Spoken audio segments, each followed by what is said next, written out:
سب سے اچھی اور سب سے سستی خدمات دینے کے باوجود ہم آپ کے لیے ایک ہیلتھ کارڈ لائے ہیں جس سے آپ سبھی طرح کی جانچوں پر 20% چھوٹ پانے کے ساتھ ساتھ دواؤں پر بھی 20% تک کی چھوٹ پائیں گے۔ آج ہی رابطہ کریں Napier road Almas marriage hall کے پاس V care polyclinic diagnostic and pharmacy.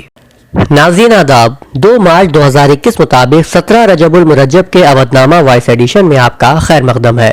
Awadh نامہ میں شائع خبروں کے مطابق مغربی بنگال اسمبلی انتخابات میں ترنمول کانگریس کے ساتھ آر جے ڈی کے اتحاد کی خبروں کے درمیان آج بہار کے سابق نائب وزیر اعلیٰ تیجسوی یادو نے ریاستی سیکریٹریٹ میں وزیر اعلیٰ ممتا بنرجی سے ملاقات کی ہے۔ ممتا بنرجی اور تیجسوی یادو کے درمیان ملاقات میں ریاستی وزیر شہری ترقیات فرحاد حکیم بھی موجود تھے۔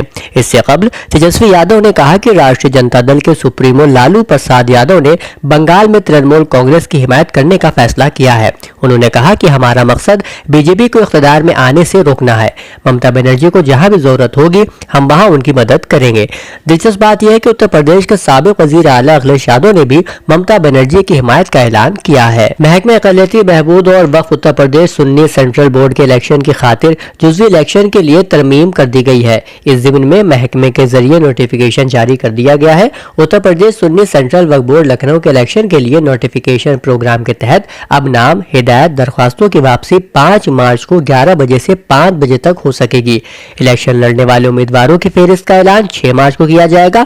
اگر ضرورت ہوئی تو ووٹنگ 7 مارچ 2021 کو 8 بجے سے 5 بجے تک ہوگی۔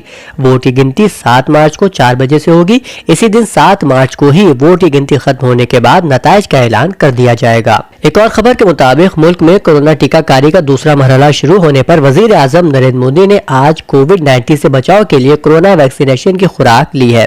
ایک اور خبر کے مطابق مغربی بنگال میں 8 مرحلے میں پولنگ کرانے کے الیکشن کمیشن کے فیصلے کے خلاف ایڈوکیٹ ایم ایل شرما نے اپیل دائر کرتے ہوئے عدالت عظمیٰ سے درخواست کی ہے کہ کمیشن کے اس فیصلے پر روک لگائی جائے کیونکہ اس فیصلے سے آرٹیکل 14 زندگی کا حق اور آرٹیکل 21 کی خلاف ورزی ہو رہی ہے۔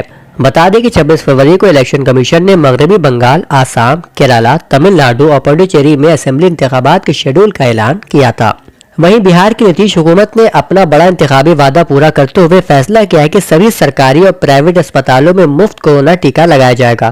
بتا دیں کہ مرکزی حکومت کے مطابق پرائیویٹ اسپتالوں میں ٹیکہ کاری کے لیے 250 روپے ادا کرنے ہوں گے، لیکن بہار میں ٹیکے کی قیمت کی ادائیگی عام لوگ نہیں بلکہ ریاستی حکومت کرے گی۔ کسانوں کو ہر قربانی کے لیے تیار رہنا ہوگا۔ حکومت کے ذریعے لائے گئے تینوں زرعی قوانین حقیقتاً کسانوں کی تباہی کا پیغام ہے۔ اگر ان قوانین کو نافذ کیا گیا تو کسان پوری طرح برباد ہو جائیں گے۔ یہ باتیں بھارتی کسان یونین کے ترجمان راکیش ٹکیت نے کہی۔ انہوں نے کہا کہ ملک میں اپوزیشن ختم ہو چکی ہے، اس لیے حکومت منمانے طریقے پر فیصلے کر رہی ہے۔ حج و زیارت کے خواہش مند حضرات کے لیے مہندی ٹورز اینڈ ٹریولز کا ایک اشتہار بھی یہاں موجود ہے، جس کے مطابق حج کے لیے 5 جولائی، 9 اگست یوم عاشورہ کے موقع پر کربلا میں اور 40 کے موقع پر کربلا جانے کے لیے 19 ستمبر کی تاریخ درج ہے۔ مزید معلومات کے لیے www.mehenditours.com یا 9819394814 پر رابطہ کیا جا سکتا ہے۔ سوشل میڈیا پر دبستان اہل قلم لکھنؤ کی جانب سے ایک طرحی عالمی مشاعرہ بعنوان عشرہ مشاعرہ میر تقی میر کے مصرع طرح ان آنکھوں سے کیا کیا ستم دیکھتے ہیں پر منعقد ہوا، جس کی صدارت آصف بیاروی بمبئی نے کی اور نظامت کے فرائض عاشق الناوی نے بحسن خوبی انجام دیے۔ صدر مشاعرہ نے اپنے صدارتی خطاب میں کہا کہ میر تقی میر کے مصرع طرح ان آنکھوں سے کیا کیا ستم دیکھتے ہیں پر جہاں بعض احباب نے متفرق اشعار و تضامین پر اکتفا کیا تو وہیں بعض نے مکمل کلام سے نوازا۔ پیش کردہ اشعار میں سے کچھ نئے قلمکاروں کے اشعار بھی بہار نظر ہوئے جو باعتبار مضامین اسقام کے باوجود بھی پسند آئے۔ تاہم نئے کہنے والوں کے لیے ایک پیغام دینا بھی مناسب سمجھتا ہوں کہ اپنے اشعار پوسٹ کرنے سے پہلے کسی استاد سے رجوع کر لیا کریں اور خود بھی تنقیدی جائزہ لے لیا کریں تاکہ شعری حسن اور مضامین کی پختگی میں مزید اضافہ ہو سکے۔ چاند Fatima educational and welfare society نے ڈاکٹر مخمور کاکوروی کو عالمی تحریک اردو جموں کے ذریعے فصاحت اردو ایوارڈ سے نوازنے، ڈاکٹر شبیب انور علوی کو شاہ تراب علی قلندر کی فارسی کتاب کشف المتواری فی حال نظام الدین فاری کے اردو ترجمے اور عاصم کاکوروی کی کتاب شاہکار بیت بازی پر اتر پردیش اردو اکیڈمی کے درجے انعام سے نوازے جانے پر ایک تہنیتی تقریب اور مشاعرے کا انعقاد مدرسہ جامعہ شیخ البنات پہیا اعظم پور میں کیا گیا، جس کی صدارت ڈاکٹر زبیر صدیقی نے کی اور مہمان خصوصی کی حیثیت سے ڈاکٹر عصمت ملیح آبادی شریک ہوئے۔ نظامت کے فرائض ڈاکٹر ہارون رشید نے انجام دیے۔ اس موقع پر تینوں ایوارڈ یافتگان کو علامہ محسن کاکوروی یادگاری نشان اور شال دے کر سرفراز کیا گیا۔ خواجہ معین الدین چشتی لینگویج یونیورسٹی میں